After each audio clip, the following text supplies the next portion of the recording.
हाय security number प्लेटच्या वाढीव दरांविरोधात धर्मराज्य पक्षाचं ठाण्यात आंदोलन. महाराष्ट्र शासनानं 2019 पूर्वी खरेदी केलेल्या जुन्या वाहनांसाठी हाय सिक्युरिटी रजिस्ट्रेशन नंबर प्लेट बसवणं बंधनकारक केलं होतं. मात्र या नंबर प्लेटसाठी राज्यात अन्यायकारक दर लावण्यात आल्याचा आरोप धर्मराज्य पक्षानं केलाय. या विरोधात धर्मराज्य पक्षाच्या वतीनं आज ठाण्यातील लुईसवाडी RTO कार्यालयासमोर शांततेत आंदोलन करण्यात आलं. या आंदोलनात पक्षाच्या कार्यकर्त्यांनी महाराष्ट्रातील आणि इतर राज्यातील दरांमधील मोठ्या तफावतींवर आवाज उठवला आणि वाहनधारकांची होणारी लूट थांबवावी अशी मागणी केली. हे आंदोलन आज सकाळी सुरू झालं आणि दुपारी 12 वाजेपर्यंत शांततेत पार पडलं. यावेळी धर्मराज्य पक्षाच्या पदाधिकाऱ्यांनी सरकारच्या धोरणावर कडाडून टीका केली आणि वाढीव दर त्वरित कमी करण्याची मागणी केली. या आंदोलनाला वाहनधारकांनी मोठ्या प्रमाणावर पाठिंबा दिला. तसंच सरकारनं यावर लवकरात लवकर तोडगा काढावा अशी मागणी उपस्थितांनी केली.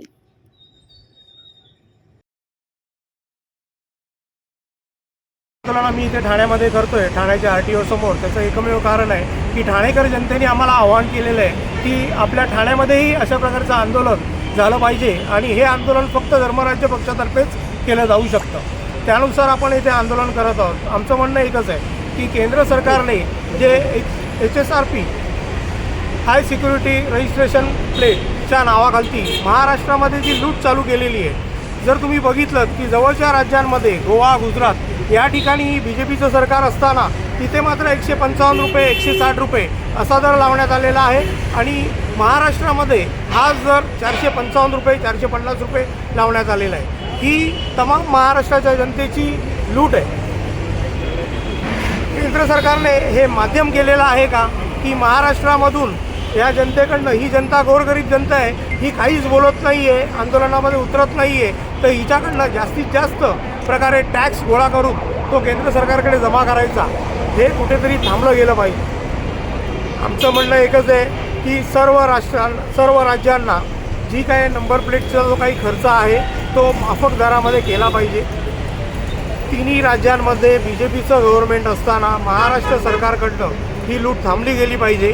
जे टेंडर आहे ते रद्द करून पुन्हा नवीन टेंडर काढा आणि ज्या बाजूच्या राज्यांना जे तुम्ही दर दिलेले आहेत ते महाराष्ट्र राज्याकरतालाही लागू करा आणि सर्वांना समान अधिकार द्या. ही एकमेव आमची मागणी आहे.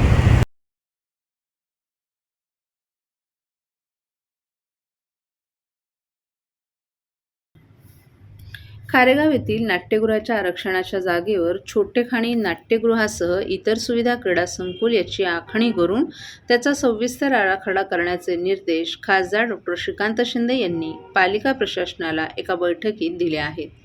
ठाणे महानगरपालिका क्षेत्रात प्रस्तावित असलेल्या प्रेक्षक गॅलरी आणि कन्व्हेन्शन सेंटर, कोलशेत येथील टाऊन पार्क, कळव्यातील यशवंतरामा साळवी तरण तलावाची नव्यानं बांधणी, खारेगाव येथे प्रस्तावित नवीन नाट्यगृह आदी प्रकल्पांच्या सद्यस्थितीचा आढावा काल घेण्यात आला.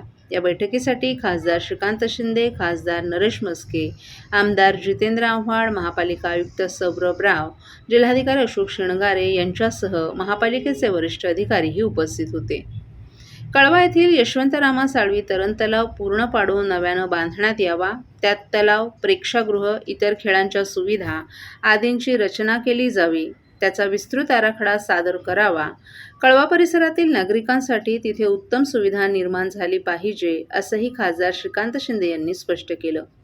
तसंच खारेगाव येथील नाट्यगृहाच्या आरक्षणाच्या जागेवर छोटेखानी नाट्यगृहासह इतर सुविधा क्रीडा संकुल याची आखणी करून त्याचा सविस्तर आराखडा तयार करण्याचे निर्देशही त्यांनी या बैठकीत दिले. या भागात नाट्यगृहाची आवश्यकता असल्यानं नाट्यगृह इतर सुविधा लोकांना उपयोगी ठरतील असे आमदार जितेंद्र आव्हाड यांनी सांगितलं. त्याचबरोबर मोठे नाट्यगृह बांधण्यापेक्षा छोटेखानी 300 ते 350 प्रेक्षक क्षमतेचं नाट्यगृह बांधल्यास त्याला अधिक प्रतिसाद मिळेल अशी सूचना खासदार नरेश मस्के यांनी केली आहे. याशिवाय मुंब्रा बायपास ते खारेगाव टोल नाका या 1.5 किलोमीटरच्या पारसी क्वार्टर फ्रंट विकास कामाचाही आढावा घेण्यात आला. या कामांमध्ये प्रवेशद्वार आणि सुशोभीकरणाची काही कामं शिल्लक असून ती तातडीनं करण्याचे निर्देश खासदार श्रीकांत शिंदे यांनी दिलेत.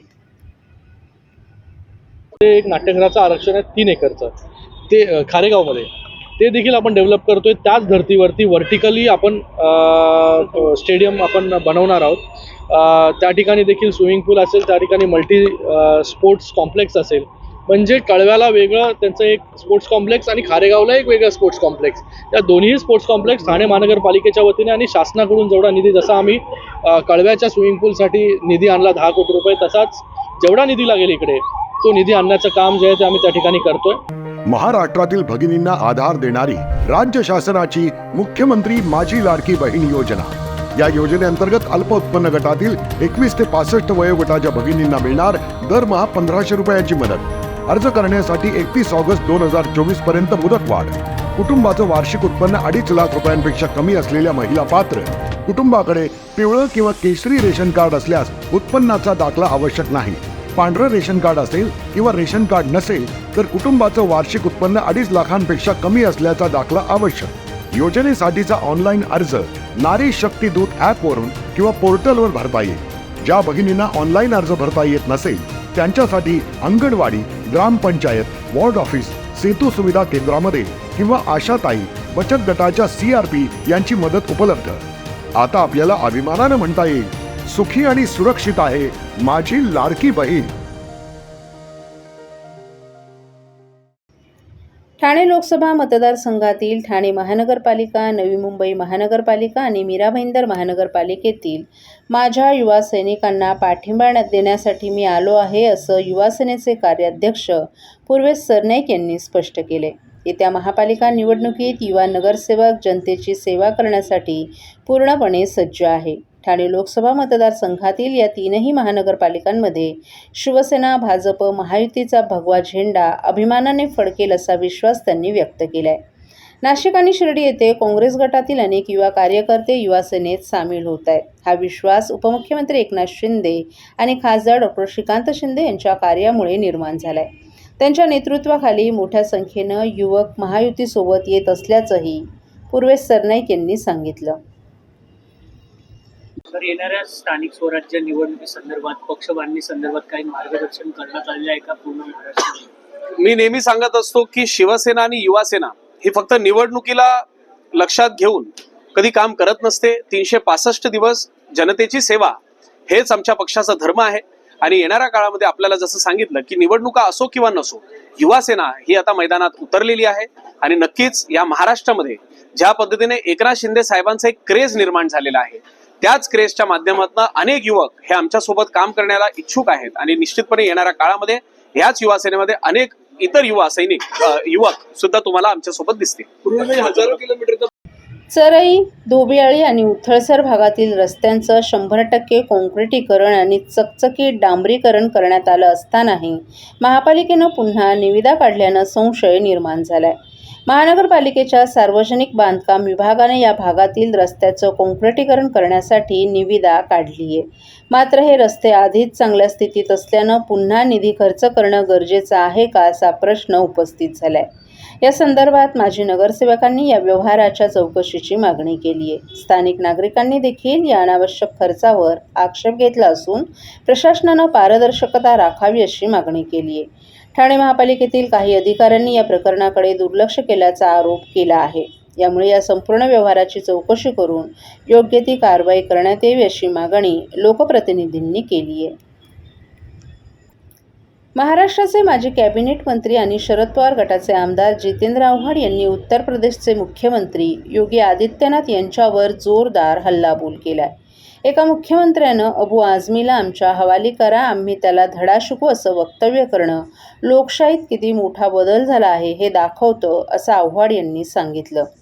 संतोष देशमुख यांच्या हत्येचा तपास अजून सुरू आहे आणि यातून आणखीन धक्कादायक माहिती समोर येईल, ही तर फक्त सुरुवात आहे, असंही त्यांनी सांगितलं.